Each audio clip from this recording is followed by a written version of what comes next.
My name is Steven Stubbs.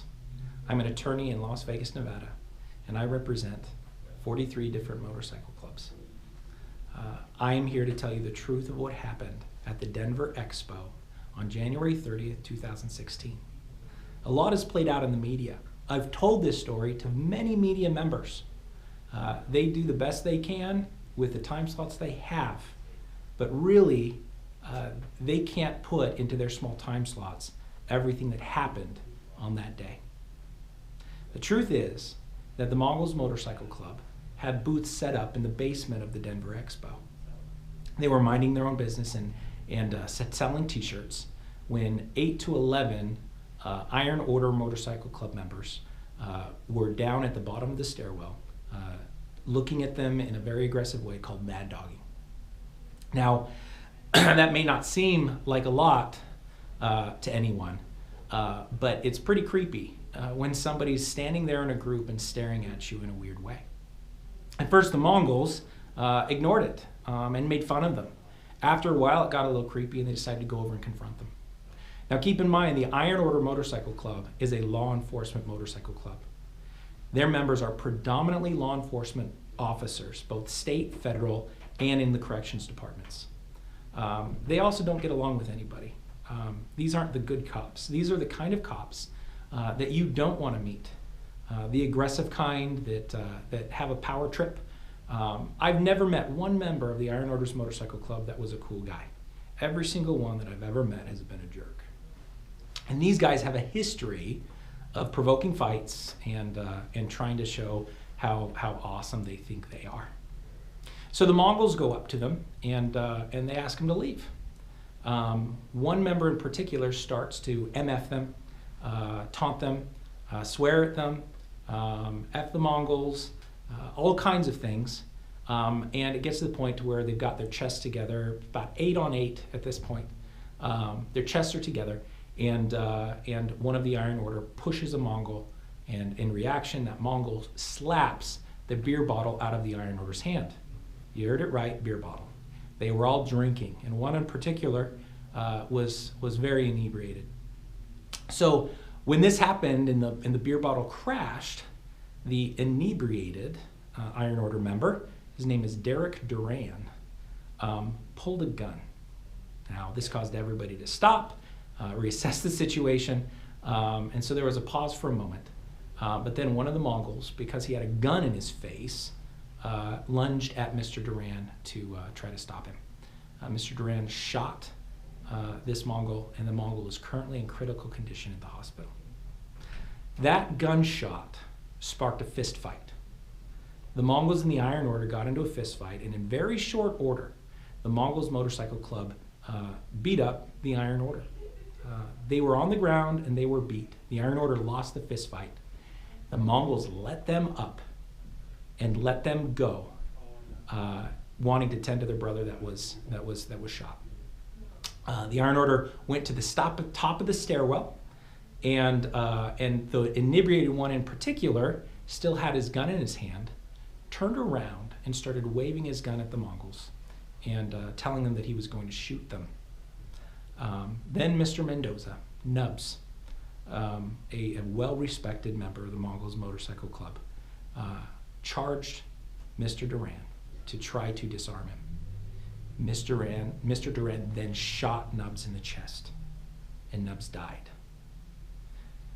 Mr. Mendoza was shot by Mr. Duran, a Colorado corrections officer, for the sole reason that Mr. Duran couldn't stand the fact that he lost a fist fight. There's a lot going on. And I know that the Iron Order Motorcycle Club, they have an attorney too, who set out a different narrative, a very different narrative.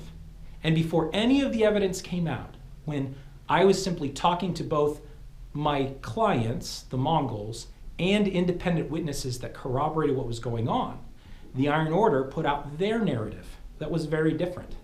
They said that there was 3 Iron Order members that were unprovoked, were jumped. They didn't provoke anything, and they were jumped by the Mongols Motorcycle Club.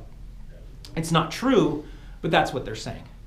And they're saying that they fired in self-defense.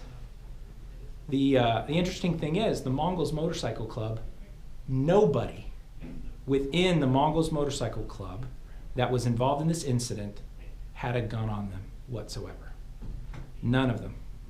In fact, the Denver Police Department just today announced that they had possession of the 3 firearms that were used in this shooting. None of them belong to the Mongols Motorcycle Club. None of them. Now, a photo came out today that perfectly shows how much the Iron Order is really full of it. Just how much they are. This is a photograph that was taken after the first shot and after the fist fight, when the Mongols Motorcycle Club let up the Iron Order and let them go. You can count 8 members of the Iron Order Motorcycle Club there. 8 of them. But according to the Iron Order, there were only 3. It's kind of interesting. Also, look at the man with the gun. That's Derek Duran at your left. He's holding a gun, finger on the trigger, going up the stairs. He's clearly inebriated. You can see his posture. You can see really what state he's in. He is in no state to be carrying a gun. He was drinking earlier. In fact, he dropped his beer bottle. And he's going up there, being helped by another member of his club. Now, all 8 of them are leaving. In the center of the picture is Mr. Mendoza. He's the only one that's wearing sunglasses on his eyes. He has a prescription. Mr. Mendoza, at the time of this photograph, was standing at the bottom level. He wasn't doing anything except letting people go. Now, after Mr. Duran decides to turn around and wave a gun and threaten them, Mr. Mendoza then ran up the stairs and was shot in the chest. This is further proof, this photograph is further proof that there's something wrong with the Iron Order story. If the Iron Order story is true, and if Mr. Duran was simply defending himself, how is it that Mr. Mendoza is so far away from Mr. Duran and he isn't shot yet? It's obvious that Mr. Duran made it to the top of the staircase. Are we to believe that from up there he just turned around and Mr. Duran was hurting him or somehow threatening him and then he shot him in the chest? That just doesn't hold water. The fact is, Mr. Duran waved a gun and Mr. Mendoza rushed him to try to disarm him. And he was shot in the chest and he was killed. The Iron Order's full of it. They're completely full of it. Look at the picture. Look at the demeanor of the Mongols Motorcycle Club. Look at what they're doing. They're not fighting. They're standing. One of them even has his back turned. They let up the Iron Order and let them go.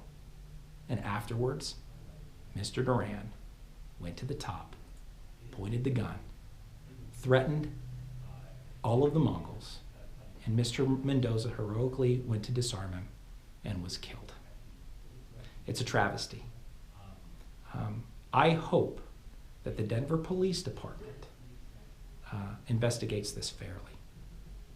I'm so glad that we have photographs like this that can clear up the lies that are being put out by the Iron Order. And thank you for your time.